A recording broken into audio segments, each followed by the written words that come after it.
जय श्री महाकाल। दोस्तों, उज्जैन के बारे में तो सभी जानते हैं, बहुत सारे श्रद्धालु दर्शन करने जाते हैं, उनकी महिमा सारी दुनिया जानती है। लेकिन उज्जैन के मंदिर के बारे में कुछ ऐसी घटनाएं हैं जिन्हें साइंस भी देख के आश्चर्यचकित है। तो आइए चलते हैं, देखते हैं आगे की वीडियो में कि क्या क्या ऐसी घटनाएं हैं जो कि साइंस को भी आश्चर्यचकित कर देती है।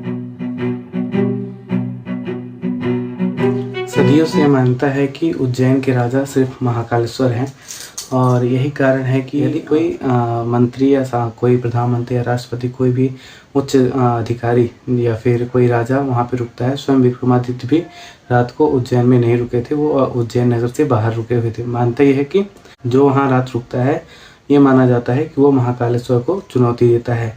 तो वहाँ के राजा सिर्फ महाकालेश्वर हैं, इसीलिए कोई भी मंत्री या फिर कोई भी उच्च पदाधिकारी वहाँ रात को नहीं रुकते। भारत इतिहास में बहुत बार ऐसा देखा गया है कि कुछ मंत्री, कुछ राजा वहाँ पे रुकने की कोशिश किए हैं, जिनकी वजह से उनको परिणाम स्वरूप उनकी सत्ता कुछ ही दिनों में खत्म हो गई है। यही कारण है कि महाकालेश्वर को उज्जैन का राजा कहा जाता है, और कोई भी मंत्री या राजा या फिर प्रधानमंत्री वहाँ रात को नहीं रुकता। दूसरा रहस्य यह है कि भस्म आरती। महाकालेश्वर का उज्जैन में भस्म आरती होता है।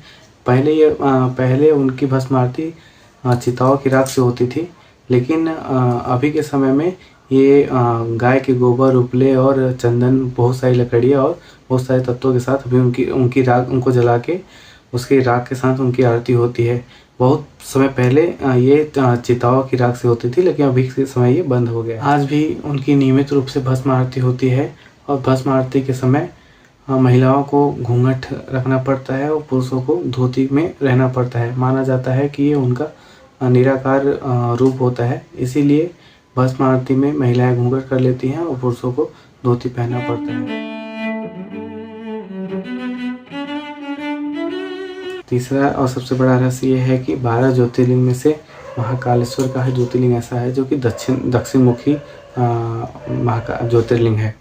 तंत्र शास्त्र के अनुसार दक्षिण दिशा यानी कि काल का दिशा माना जाता है। यहाँ बैठ के महाकालेश्वर काल के भी महाकाल बने हुए हैं, और ये माना जाता है कि जो भी भक्त महाकालेश्वर की पूजा करते हैं, उनके दर्शन करते हैं, उनकी अकाल मृत्यु नहीं होती, इसलिए उनको कालों के काल महाकाल बोला जाता है। जो महाकाल की पूजा करता है उसका काल भी कुछ नहीं बिगाड़ सकता। अगर आप भी महाकाल के सच्चे भक्त हैं और उनकी कृपा पाना चाहते हैं तो कमेंट में लिखिए जय श्री महाकाल। और आप उज्जैन महाकालेश्वर गए हैं या फिर जाना चाहते हैं तो कमेंट में जरूर बताइए। मिलते हैं आगे की वीडियो में, तब तक के लिए जय श्री महाकाल।